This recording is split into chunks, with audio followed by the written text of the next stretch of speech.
Hello there ladies and gentlemen, TX141 here, also known as Paul, bringing you the fifth instalment of my arcade tutorial series that I like to refer to as TX's Tips. In today's episode we are going to be dealing with the concept of stock syndrome, a terminology which I have personally thought of, which refers to the fact that many people say you cannot have a decent game in a stock aircraft. This is primarily due to the overall margin of underperformance that a stock aircraft has by comparison with its fully upgraded counterpart. I hope to dispel the myth partially by giving you a good example of how I managed to accrete a large amount of research points and progress very well to the first tier 1 upgrades in a plane which I recently reviewed, although I'll come on to that a little bit later. I would like to apologise in the meantime that the gameplay will only be rendered in 720p. This is due to the fact that I took the gameplay from well over a month ago, and that was before I managed to get access to my 1080p HDMI lead for my graphics card. As a result, you'll have to put up with standard vision and standard definition for the time being. Additionally, this video is a very long one. I think it's going to come in at roughly 40 minutes. I'm still in the process of editing it as I record this. As a result, I would advise right now you pause the video, go grab yourself a cuppa of tea, most preferably if you're British, although if you don't like tea, pick a beverage of your choice, and also some McVitie's digestives, or indeed a snack of your choice, because this is going to be a long and in-depth video. I've attempted a different format here, whereby instead of talking continuously throughout the video and providing in-depth commentary, I've instead opted to break the video up into smaller parts. The idea is there's a succession of gameplay with intermittent discussion throughout. I've also decided to put the tips and advice into two different categories. Firstly, there is the general information which applies to any game and indeed to my overall playstyle. This is in a standard typecast with no bold or italics.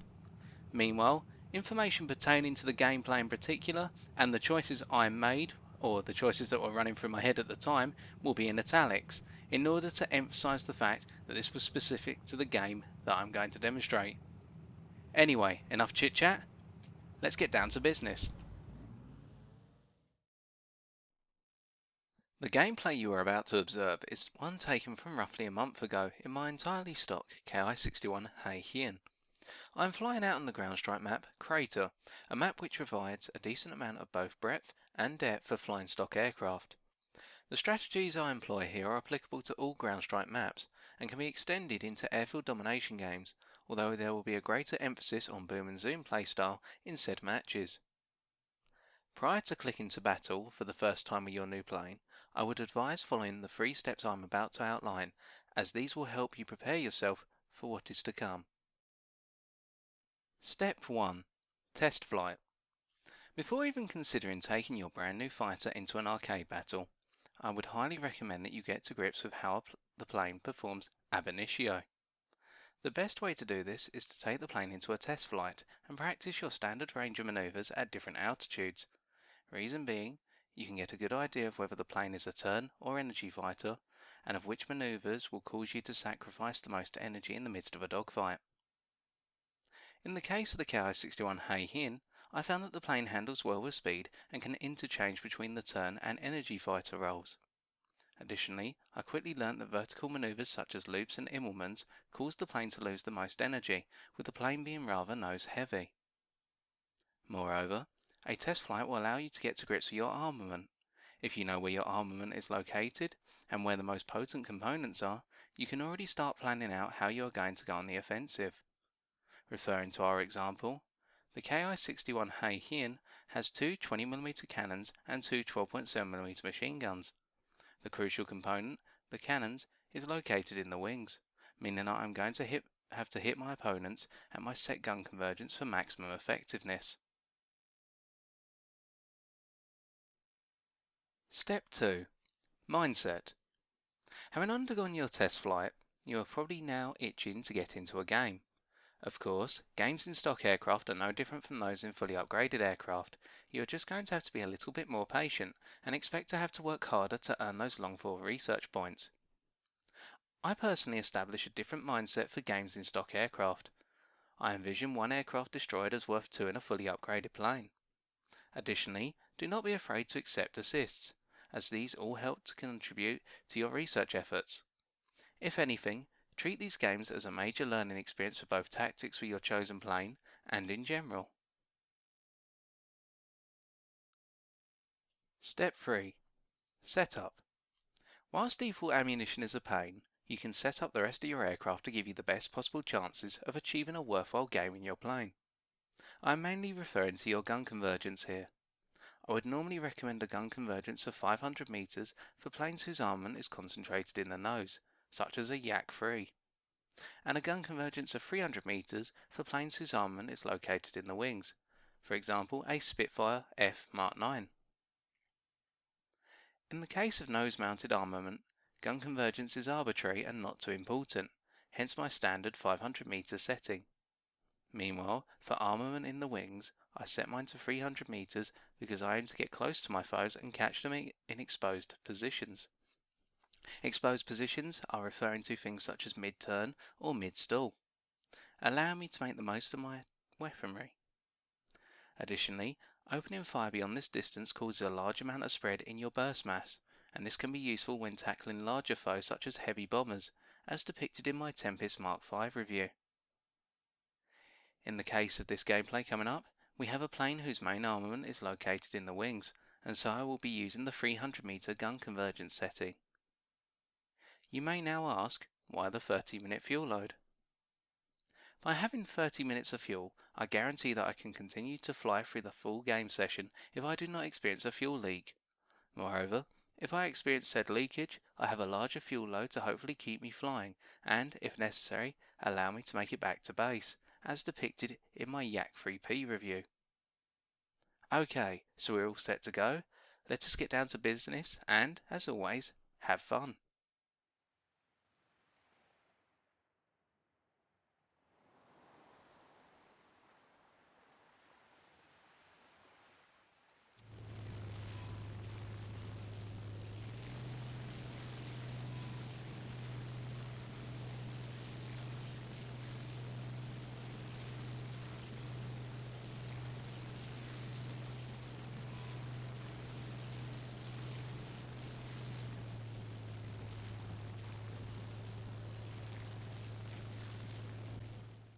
Opening climb strategy. In general, I will always start by climbing towards the enemy rather than creeping out to the side of the map. I do this because I do not want to give my enemy any hints as to the fact I am stock. I want them to see me as just another fighter flying about. By heading off to the side, I instantly tell any foe who notices me that I should be considered as either 1. A threat who is trying to achieve higher altitudes covertly, or 2. A stock fighter just trying to gain some height gradually. I shall admit that I look specifically for aircraft that climb off to the side of the map, because if they are not a potent threat, then they can make for quite an easy target, especially if they are in stock condition. Additionally, by climbing towards the enemy, you can always wing over and turn back towards your teammates for security. Hence, this provides you with the greatest possible region in which to climb, and a rather decent safety net to begin the game with. Smaller maps such as Gorge praise this kind of behaviour as they are very thin maps, forcing side climbers to enter confrontations much earlier than on maps such as Paradise Island.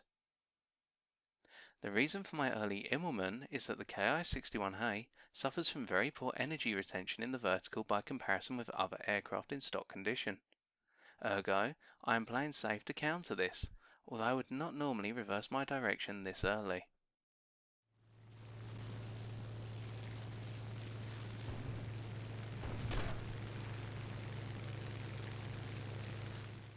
I will admit, at the time of playing, this fine lad or lass in the Yak 9T really irritated me at their attempt to nail my plane with their 37mm cannon. Whilst the temptation to reciprocate their behaviour is rather strong, I instead just concentrate on the game ahead and let it go. Anyway, it does not look as though they actually did any damage to my plane.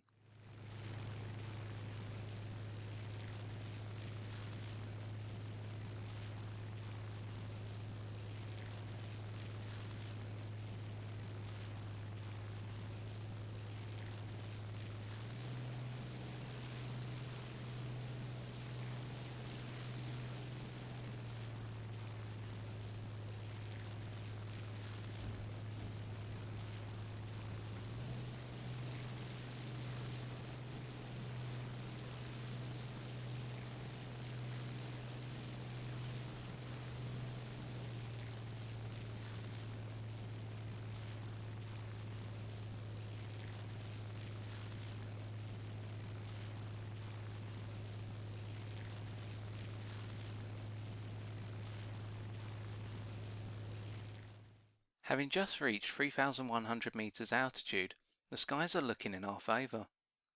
The enemy LA-5 abdicated higher altitudes to dogfight with a pair of friendly yaks. And the only other higher altitude foe visible is the Yak-9 assaulting our friendly B-25s up at roughly 4,500 to 5,000 meters. Still, we best keep on full alert.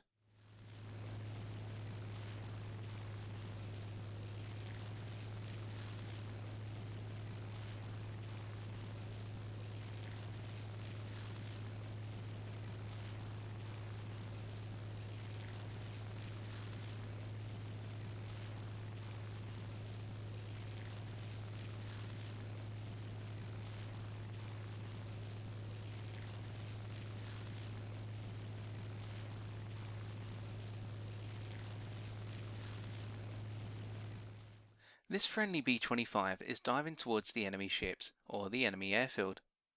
These items are located near the enemy fighter spawn, and so this works to our advantage, as the perfect distraction for us to attain control of the higher altitude regions. We should also note that the enemy Yak-9 is still focusing on the other B-25, despite the fact that I am now less than 4 kilometers away, and therefore a viable target.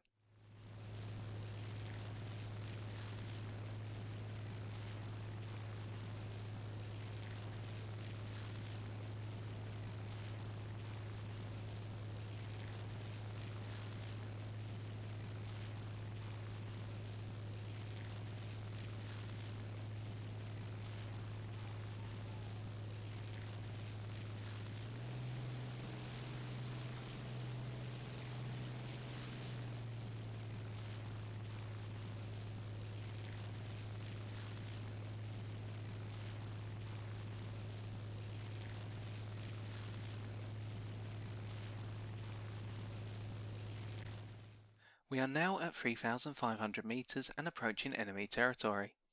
We have achieved a decent position for a vertically challenged aircraft. I've decided to break out to the right for 2 reasons. Number 1, enemy planes fresh from spawn will have to both climb and turn to engage me. This guarantees that I have the energy advantage as well as the altitude advantage. Number 2, this draws attention to my plane. I am alone and only roughly 2,000 meters above fighter spawn height, a height which most planes can climb to with ease when fully upgraded. Although I still need to keep my eyes on that Yak-9.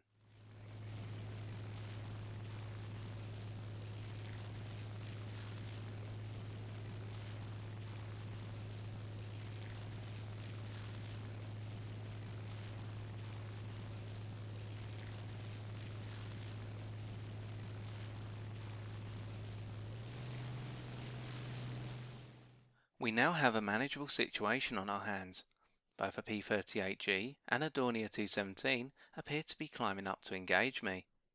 On top of this, the Yak-9 seems to have noticed me, although they are further away and will not be able to engage me until I am finished with the 2 enemy climbers. I shall start by engaging the P-38G by climbing over them, forcing them to stall, and then performing a wing over / split S to take them out. Also, remember when I said that friendly Yak-9T had not damaged me? I was wrong. They damaged my engine, and so things have gone from good to bad, as I now have an unknown time limit on how long my engine has left to live. In general, stock aircraft receive engine damage very easily, and so expect to have to make a number of airfield landings during the upgrade process.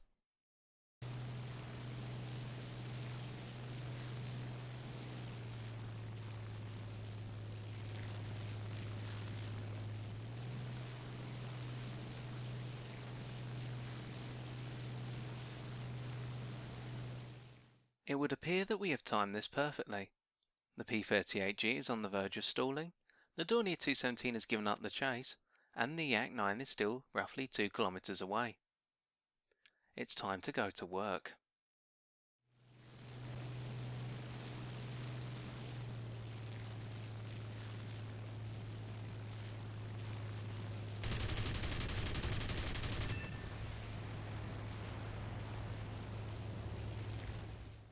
Kill number 1, and now we continue to dive as the Yak-9 seems content to stay up high, and a HS-129 is quite exposed. but I best keep looking around for any potential dangers. Aha! That P-63 has been rather sneaky, and poses a threat following my dive due to my poor energy retention when stock, so we need to change our focus to this P-63 as a result. I intend just to make a brief head-on pass and then run for it, as the P-63 will have to turn to face me as I run off back towards friendly lines.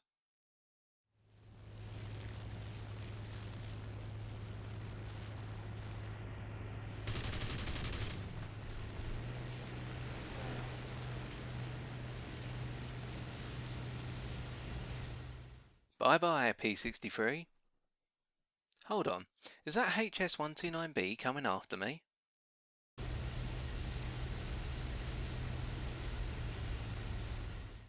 It looks as though the HS-129B is unaware of my presence, so I shall continue to dive, but if they do pursue me, I shall have to use the mountains to try and dodge any incoming fire.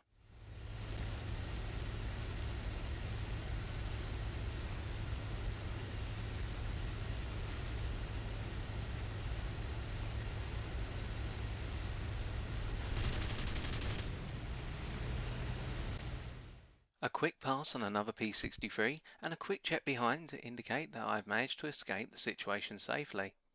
The HS-129B is focused on the ships, and there is no one behind me who can possibly catch me following this dive.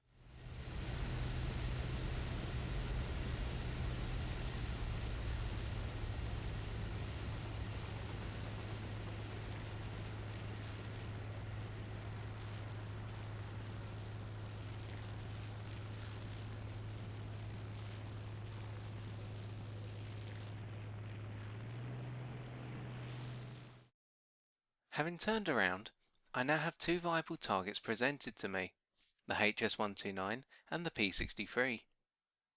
I decide to go for the P-63 as it is alone, well within friendly territory, and a plane which is just finishing a half loop, meaning it has less energy than my plane.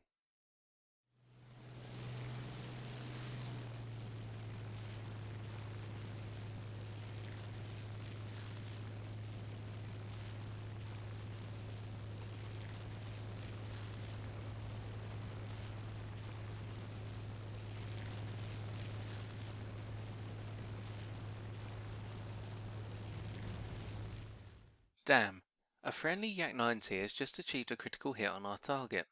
In an upgraded plane I would break off, but we are committed now, and that Yak-9T is going to overshoot on his or her turn, allowing us to finish off the crippled King Cobra. Plus, that incoming Messerschmitt 19F4 seems to be our Yak-9T's priority now, and the two are about to go head to head, despite the fact that I make myself a very nice target for the F4.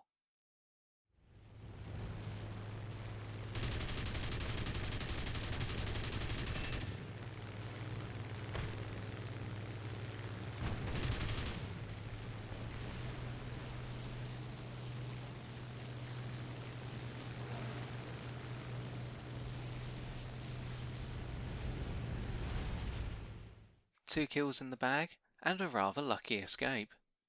I've managed to cut under the enemy F4, who is now under pressure from friendly fighters and therefore cannot chase me. However, I now have an enemy Yak-9T at 0.91 kilometers away that is clearly coming for me. However, there is a friendly P-39Q, located 1.17 kilometers away, which is on its way to attack the Yak-9T, and so I'm going to use the small island in front of me to dodge any potential fire from the Yak-9T and allow the P-39Q to engage my pursuer.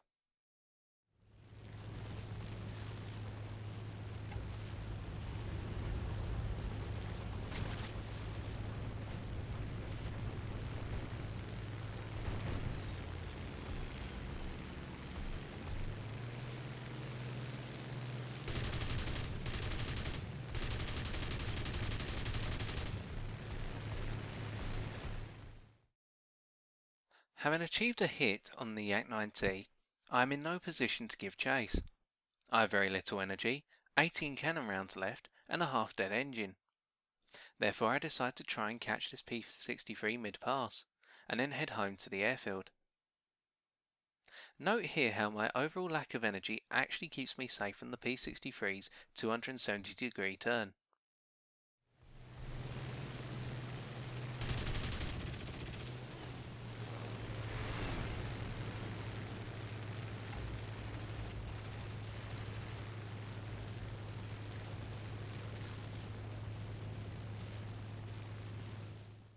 Two kills, one assist.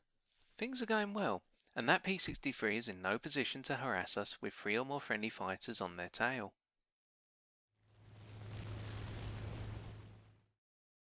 Oh great, an enemy I-185 on the tail of a friendly, with our friendly bringing the I-185 straight towards us. I cannot assume the I-185 is purely focused on the enemy plane, so I come around to face it, and flick the rudder to try avoid potential incoming fire, without sacrificing what energy I have left. Also, note that I still do not have any cannon ammunition left, so I'm either going to have to get very lucky with my machine guns, or just tail the enemy for the time being.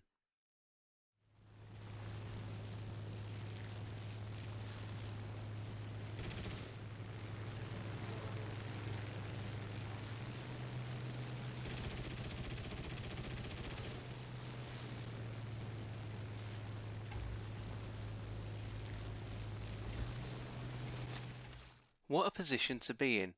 The combination of our machine gun fire and that from the friendly patrol boat, along with our friendly Yak-9K's evasiveness, has encouraged the I-185 to try and run for it. We may be stock, but we are not going to let this one go, especially now that our cannons have been reloaded.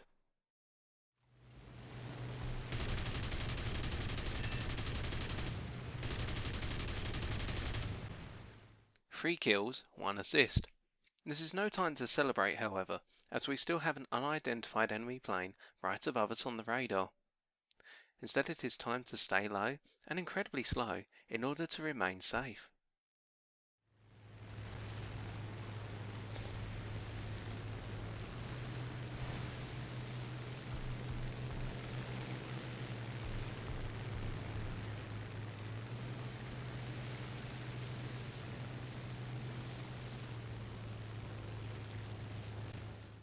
Poor enemy P-47.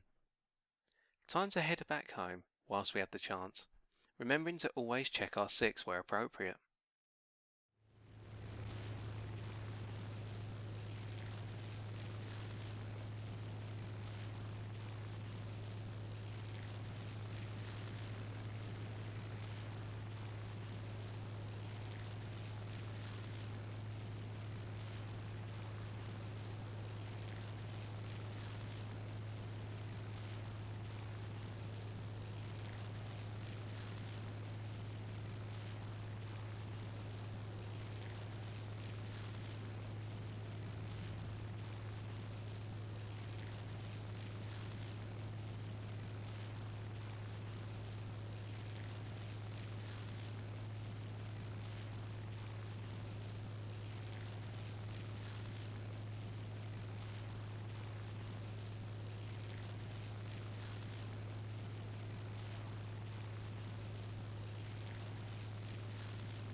Rearmed and repaired, it is now important to realise the state of the game.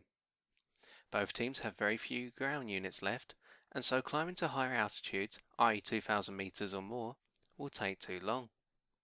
If we are going to get any more kills, we will have to get them down low, and whilst passing through the furball.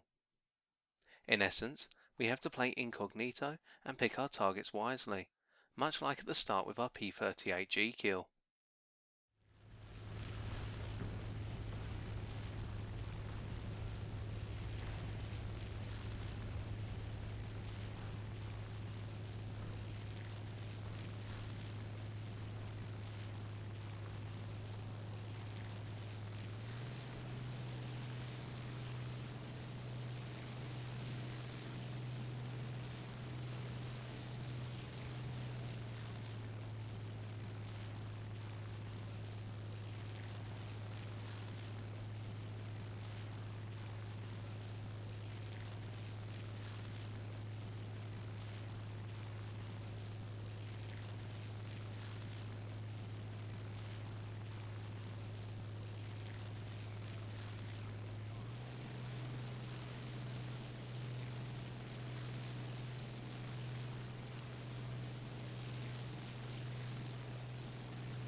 It is in these late stages that accidental collisions and team kills will start to occur, with the number of friendly enemy aircraft beginning to thin out.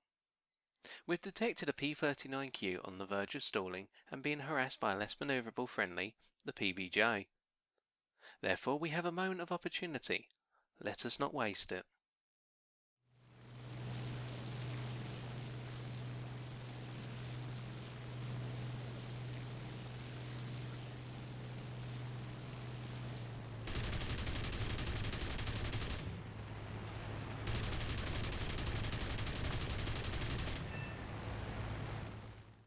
Four kills, one assist. No time to celebrate. That Yak 9K could be coming for a head-on with either us or the friendly plane at our 7 o'clock. If it is the latter, we may be able to grab an assist here, if not a kill.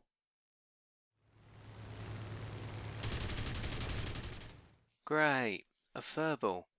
Mind you, this Messerschmitt 109mm seems to want to be somewhere else, hence the best target available.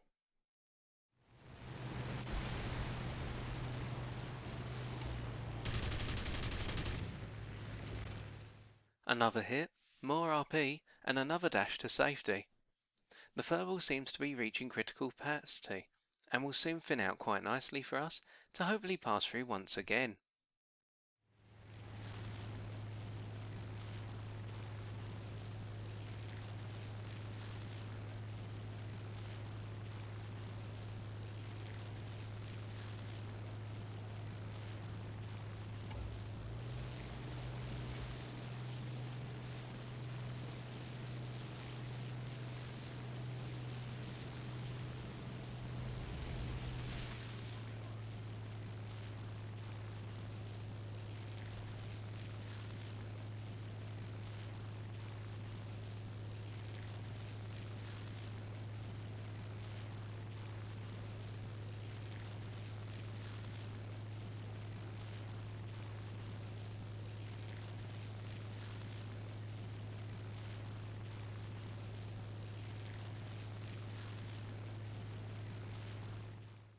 Okay, so things did not go as planned.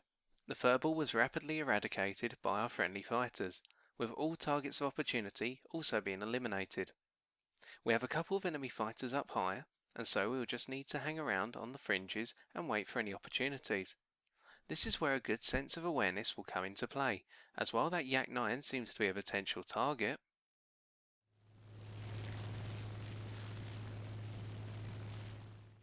this A20G Havoc is an even better target. Whilst Havocs are deadly in both head-ons and with those nasty rear 12.7mm turrets, this one seems focused on hitting the ground targets.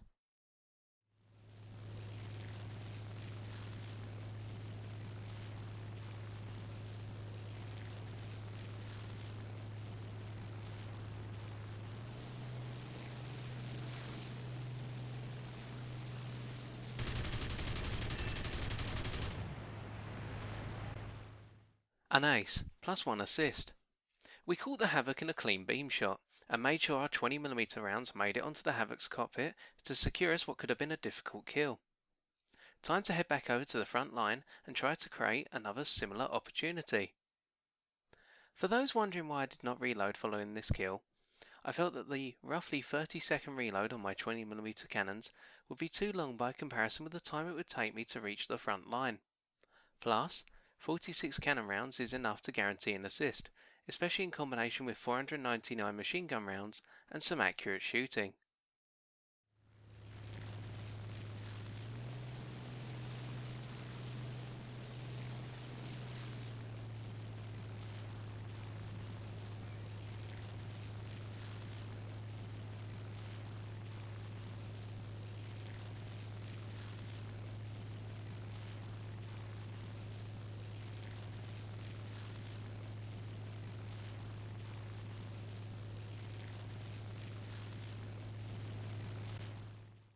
What was once a furball is now a region dominated by enemy fighters. Time to turn around and stay safe. In the meantime, let us take a reload.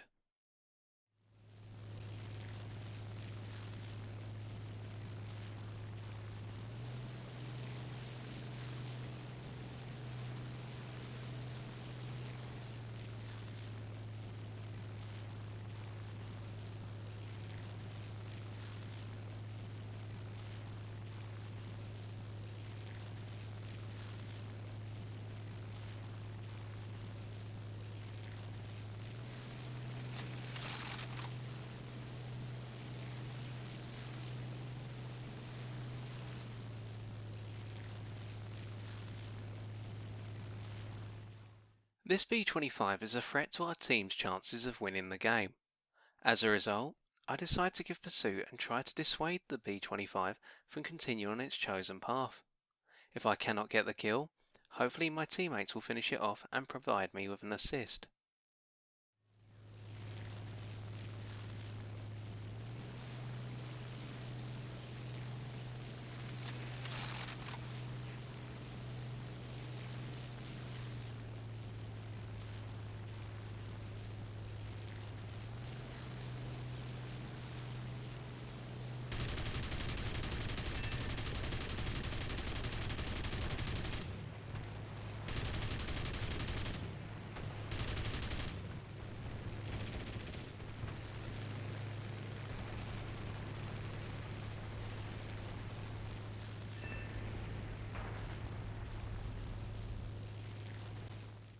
An ace and 2 assists.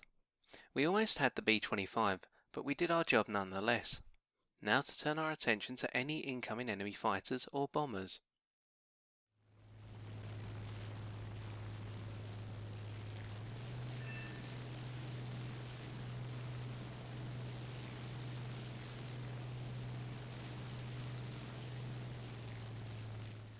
This Yak 1B is a viable target and is on the verge of entering friendly territory.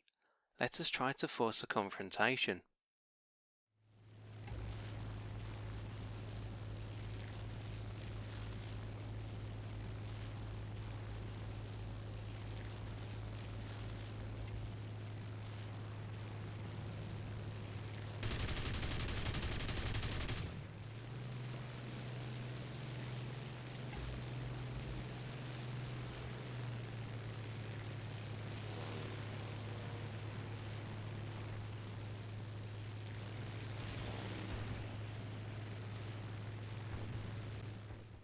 Unfortunately, this Yak 1B is highly evasive and is focused on the ships. I do not have the speed to catch it, nor the ammunition to try and force it down via spray and pray. I have to leave it to my teammates and break off as a result.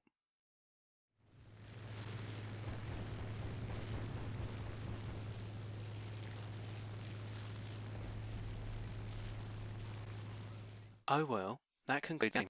Time to review our earnings and stats.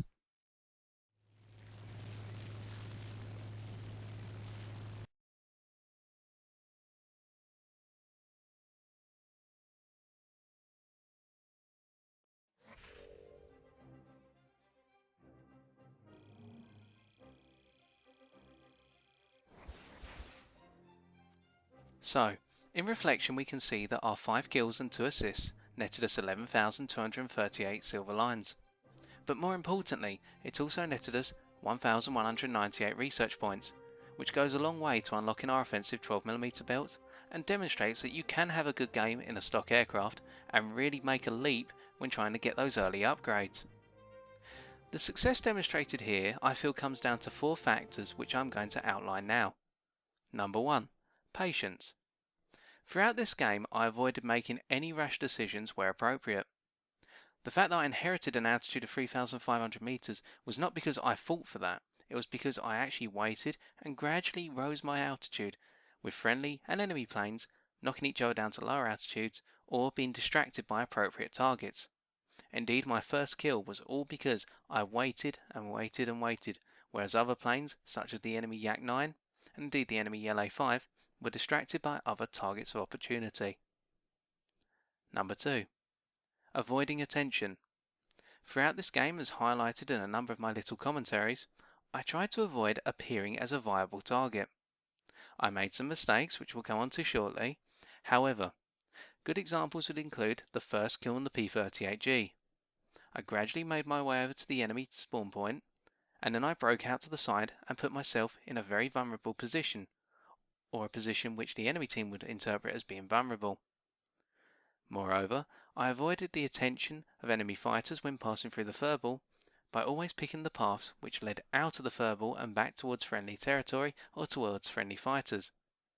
By doing this and avoiding attention until you require it, will guarantee or ensure that you'll stay in the fight for longer, because you will no longer have multiple enemy planes trying to gun you down.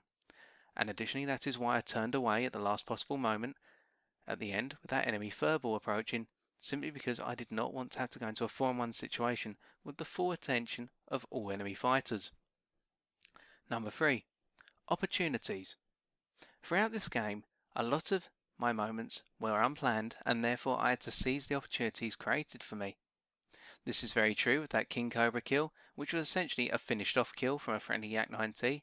Indeed, that kill on the I-185 was a moment of opportunity, due to the fact that friendly fire, and indeed fire from my own fighter, had caused that plane to try and escape. The kill on the A-20G Havoc was an opportunity created by my awareness, and so we can say that being able to recognise and create opportunities is a very important factor in your overall success.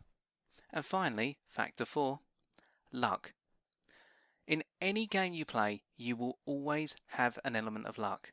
It doesn't matter how good a player you are, luck will always be there. Examples in this game include that Messerschmitt 19F4 completely ignoring me when I was in a very exposed position, but instead going for a friendly Yak 9T that was trying to attack it head on.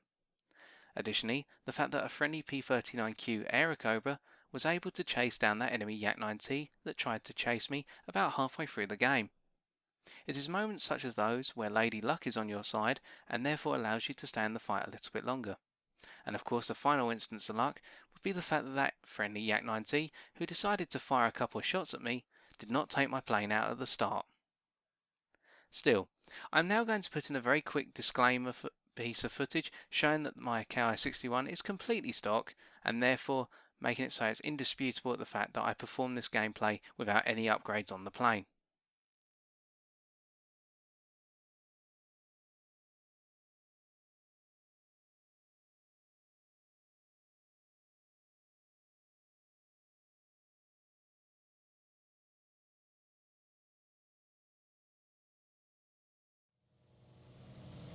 And that's all there is to it really.